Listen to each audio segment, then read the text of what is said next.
And here we go. Hello YouTube, this is Thomas Judge back once again, and this is it. This is the start, the first video, the introduction video 0.0 for my DC Rebirth reading guide. I know people have been waiting a long time for this. I know there's been a lot of hype. I know I've dropped over a dozen videos in the last month or so, all trimming around the edges. Well, this is it. This is now where it starts.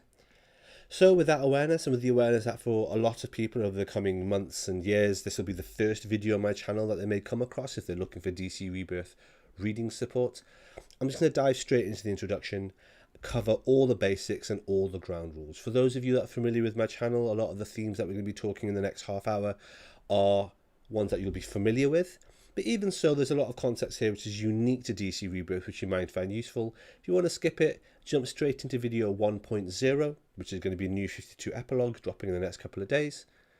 But otherwise, this is the introduction. If you want to know what DC Rebirth was, is, how to read it, how these guides are structured, and how to have a full, comprehensive understanding of the DC Rebirth era.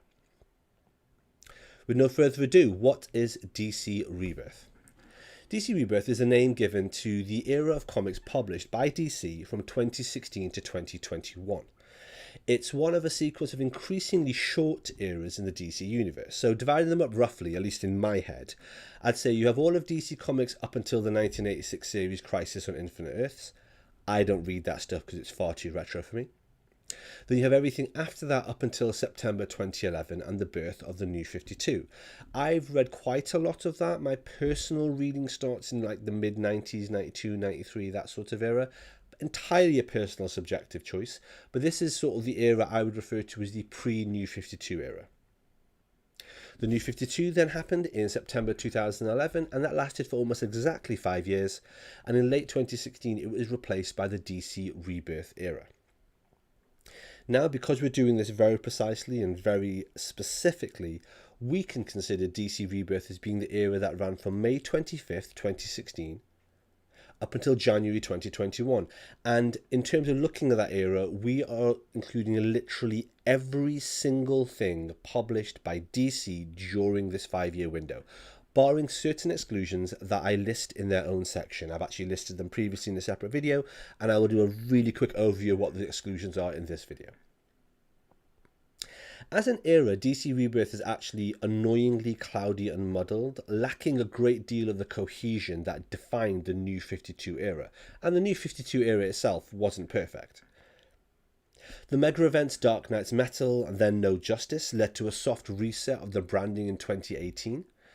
The DC Rebirth banner was quietly dropped from the books at that point in favour of a new DC Universe theme, which was simultaneously overlapping with a confusing new branding called New Justice. Not very good. Finally, it came to a universe-wide halt with the event called Future State, which ran from January to March 2021, and it was finally succeeded by the Infinite Frontier era. This whole period is very confusing because it kind of came out of nowhere. Initially, it was meant to be the 5G initiative, but then the surprise firing of Dan Didio meant that Future State and then Infinite Frontier happened. But again, we'll be talking about that in more detail in video 2.2 of this series. Now, the Infinite Frontier era represents the end point of this particular reading guide. Actually, Future State represents the end point of this particular reading guide, but it's also not a clear or tidy demarcation for this era to the standard that I would like. Unlike the resets that defined the New 52 and then DC Rebirth, where series were renumbered with inaugural issue 1s, here the numbering continued on uninterrupted from one era to the next, which makes it kind of annoying and confusing, but we'll talk about that when we get to it. An understandable question is, who am I and why did I write this? So, I'm a comic book fan. I write novels and I make YouTube content under the pseudonym Thomas Judge. Back in late 2019, Christmas to be precise, I published a 31 video guide over 31 days on YouTube breaking down the entire New 52.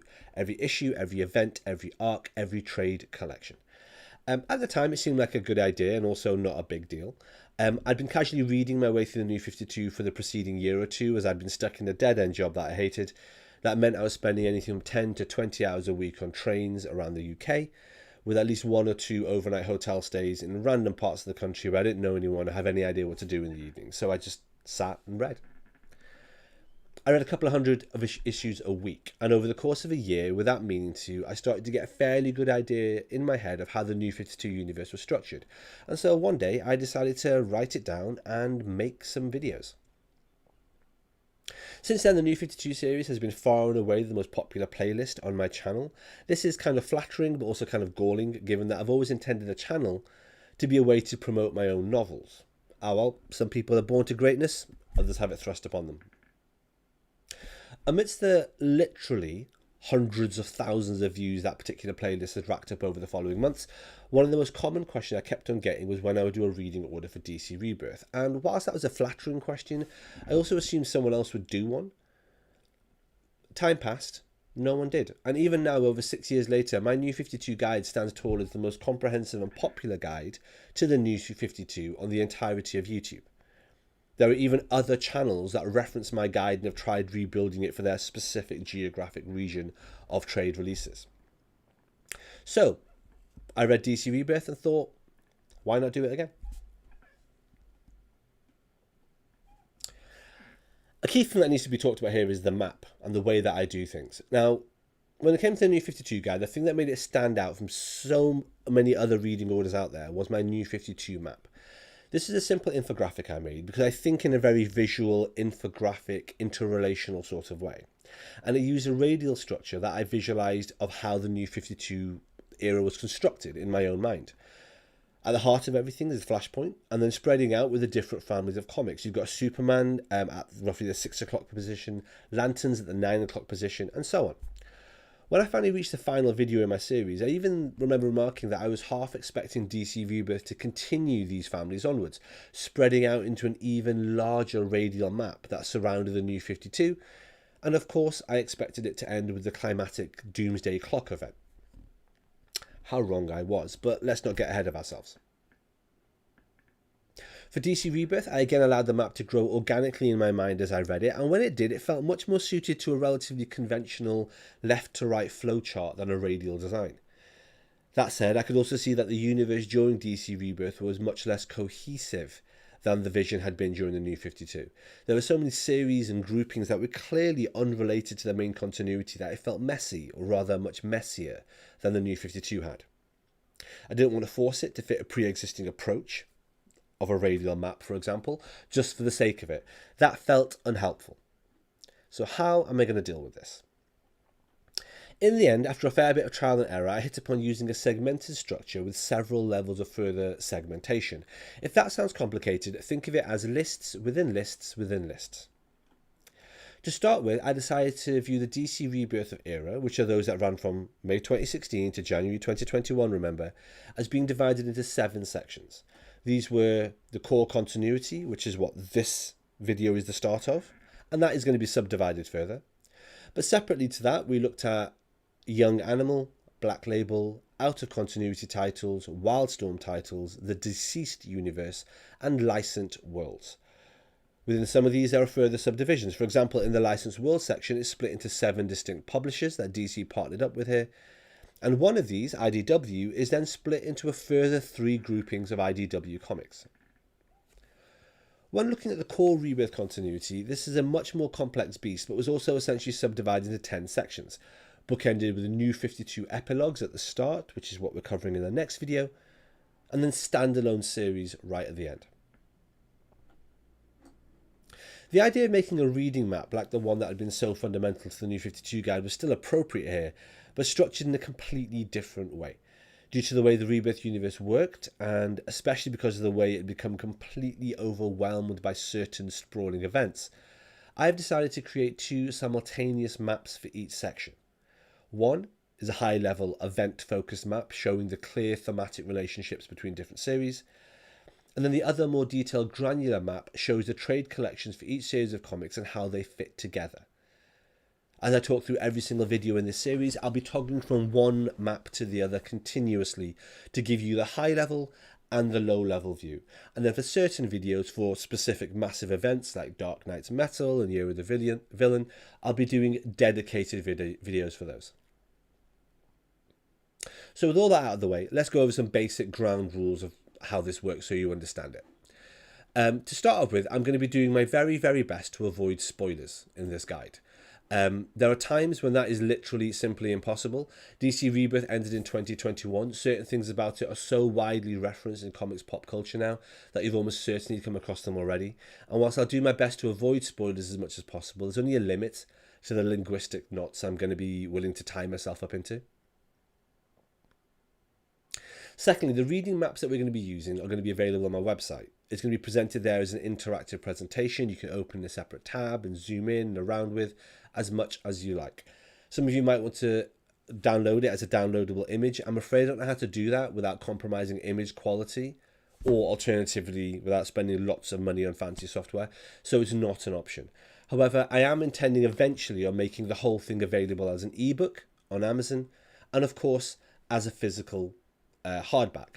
For those of you that have been following the channel, I'm actually currently creating a coffee table book, a physical hardback for my new 52 guide, and once that's done, I'm going to do one for DC Rebirth. Finally, it's worth remembering that this is a reading guide, not a reading order. I'm not going to be answering questions like, should I read this issue before or after this issue? Or what is the perfect way to read X or Y? And all that sort of stuff. In fact, that's a good segue into the next section, which is about Type P and J readers. So this bit, if you are a person who's familiar with my channel, feel free to skip the next couple of minutes. But if you're not, then this is a really important thing that you're going to need to appreciate that I'll be talking about, because understanding what a Type P and Type J reader is fundamental to understanding what you are as a comic reader and what your comic reading experience will be. In a nutshell, a Type P reader is someone who is under the belief that all comics have a perfect reading order and that there's a perfect continuity in which someone should read a comic. I should read issue 1, then issue 2, then half of issue 3, then this scene from issue 9, then back to issue 3, and then I need to read this issue from another series, and then I need to read something else. And what they want is an absolute, perfect, explicit, step-by-step guide, or rather order and sequence to how they read a particular thing. They want their reading experience to be perfect, to be sequential, to be flawless. And they believe that comics are written in a way where if you can just decipher what that is, if you can just pick it apart, you can solve it like a riddle. Those are Type P readers. If you're one of those, I can't help you. And these guides aren't for you.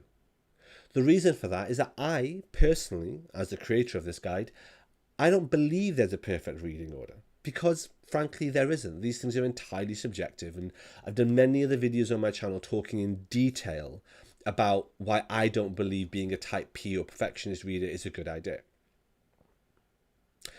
On the other end of the spectrum, you've got your Type J readers. And Type J readers are just really relaxed about it. They're really, they just take it as it comes, basically. A Type J reader will be like, oh, I'm reading this particular X-Men comic. Oh, Magneto's alive in this one. Okay. I'm reading this other X-Men comic. Oh, Magneto died in this one. Oh, okay. And they just kind of accept it and move on. They have a vague idea of the rough cut and thrust of how DC comics have gone. Like, oh, Superman's here. Oh, Superman's got a son. Oh, Superman's son's done this. Okay, great. But it's a more relaxed, more kind of accepting perspective that essentially these are all slightly disconnected things that need to be stitched together in your own head. I'm a Type J reader. Obviously, I'm kind of obsessive compulsive, hence this incredibly detailed guide of over 3,000 issues.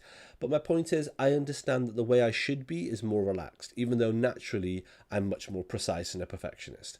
So as a result, I would recommend that you become a Type J reader. And if you're not a Type J reader and you want to know the exact perfect reading order to read everything in the exact perfect sequence, panel by panel, word by word, page by page, issue by issue, this is not the guide for you.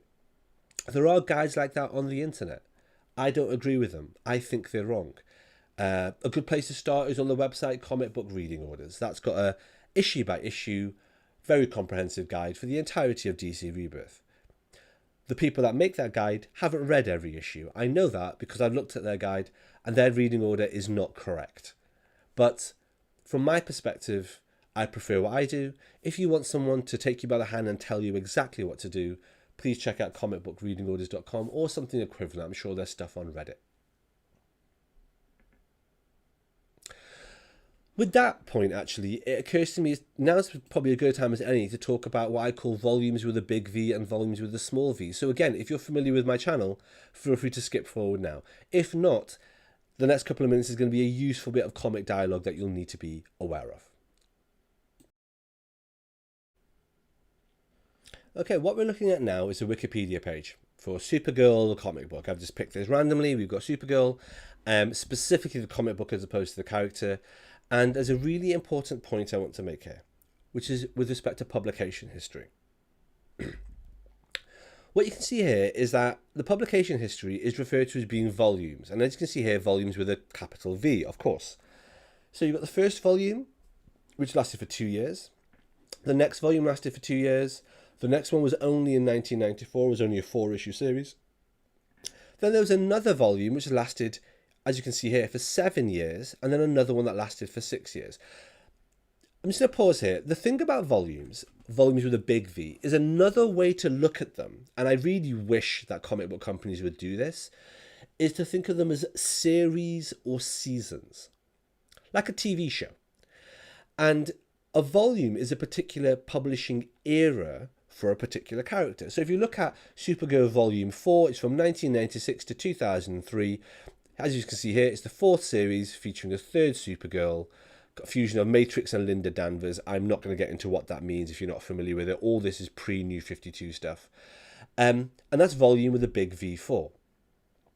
But if we go all the way down to the actual collected editions, if you look at something like this, for example, what we have is volume with the big V2, issues 1 to 12, is collected in, as you can see here, volume 1. And volume with the big V2, issues 13 to 23, is collected, as you can see here, volume 2, volume 1, right? Volume 4 is collected here. When you've got more stuff here from volume 4, it's collected here in volume 1, and then volume 2, and then volume 3, and then volume 4. But all of these are actually volume 4 in terms of series 4, because they're written by Peter David. I appreciate this is confusing. If you're finding it confusing, that's completely understandable. It's because you're paying attention. The truth is, volumes with a big V are the series. They're the ongoing seasons of a comic book. And they can run for literally hundreds of issues. Volume 1 of Batman ran for about 800 issues.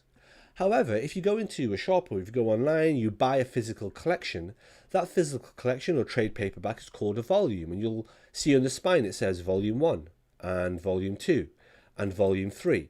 But that'll be volume 3 as a trade paperback collection, so the 3rd collected volume with a small v, off volume 4, which is, in this case, the season or series. Going back up here, as you can see, it would be this 7-year series. So when I talk in my videos about volumes with a big V and volumes with a small v, it's really important for you as a new viewer to understand volume with a big V is the actual season and series. Volume with a small v is the actual physical collection. So in a case like this, for the New 52, what we have is volume with a big V6 for the New 52. And within that volume with a big V6, there were 6 trade paperback collections, which on the spine will say volume 1, 2, 3, 4, 5, and 6. Those are volumes with a small v. In DC Rebirth, when we talk about Supergirl, which we're going to in section 8, section 8 of this guide, we're going to be talking about the Super Family, and we'll be talking about volume 7 of Supergirl. But within that, there's quite a few different trade collections that are numbered volume 1, volume 2, volume 3, and those are volumes with a small v. Hopefully that's helpful. Please pay attention to that. If you didn't get it, rewind it again, listen to the last 4.5 minutes, or go onto my playlist sort of explaining comics vocabulary, and there's a much more detailed video about it there as well. But it's really important to understand the distinction between volumes with a big V and volumes with a small v. All right, back to the main thing. Now that we're talking about physical editions, now's as good a time as any to talk about collected editions. When I originally made my New 52 map, I made a concerted effort to group and discuss it by trade paperback collection. Now, there were several sensible reasons for this. Firstly, virtually all of the New 52 had been collected in the same trade format with a really beautifully consistent visual design style. It wasn't a beautiful style, but it was beautifully consistent. There were literally over 350 trade collections, and at most, maybe half a dozen series that were uncollected. That is a phenomenally consistent and uniform era of comics, and made it really appealing to collect in that format. As well as that, not only were they wonderfully consistent as trade paperbacks, the majority were also available in a really consistent standard size hardcover format. These were exactly the same contents as the trade paperbacks and the same height, but just slightly nicer. At the time that I made the series, there were a few exceptions. There were a couple of omnibuses, 3 or 4 oversized hardcovers, the odd absolute edition, but generally it seemed so consistent and so uniform that it made sense to discuss it that way. Fast forward 6 years, that's no longer the case. There are dozens of New 52 omnibuses and dozens of different collections and re-releases in different formats. The more popular the comic, the more confusing it is. Consider Snyder's Court of the Owls run in the New 52.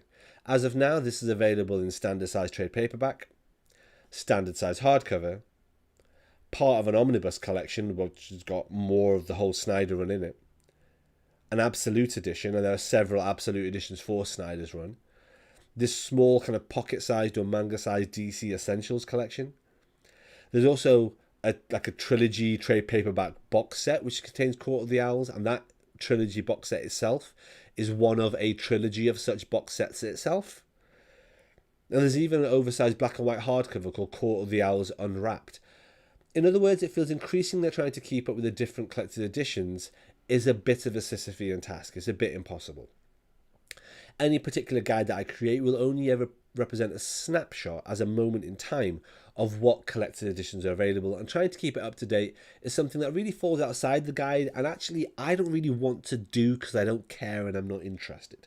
So if you are interested in that, what I'm going to say repeatedly, and I'm saying it here in the introduction to make it really clear, check out the Crushing Crisis website, which is a brilliant website and resource which focuses on exactly that: what formats and collections comics are available in, and where to get them. And that brings us to collected editions during the DC Rebirth era. Upon the launch of DC Rebirth, there were the standard size trade paperbacks. They had the distinctive Rebirth branding on top of the cover, and then also a tendency to collect the more popular lines in deluxe oversized hardcovers, or OHCs. Now, oddly enough, there weren't many standard size hardcovers at all. What that meant is that there was a nice set of paperbacks with really uniform branding for those that were interested, and then a beautiful series of deluxe oversized hardcovers of particularly popular titles like Batman, Flash, Wonder Woman, and so on. And they look great on a shelf. This here is an image from the near mint condition overview of every single deluxe Rebirth hardcover. Near mint condition, great channel, I'll refer to a lot going forward. Now, in the same 5 years since Rebirth ended, there's been drift and chaos that we saw, like in the New 52. Different omnibuses have been released, different formats, different collections, and again, I'm not inclined to try to catalogue them here, because that will become immediately outdated the minute the next thing gets released. As such, my Rebirth guide is going to focus basically on the various series as they were collected in trade paperbacks at the time of release, and it will also cover the original Rebirth deluxe oversized hardcovers. The reason I'm doing that is because many of them are put together surprisingly badly and are hard to recommend. So I'll be talking that through. And then also when it comes to the events, I'll be talking through omnibuses that are available for the major events.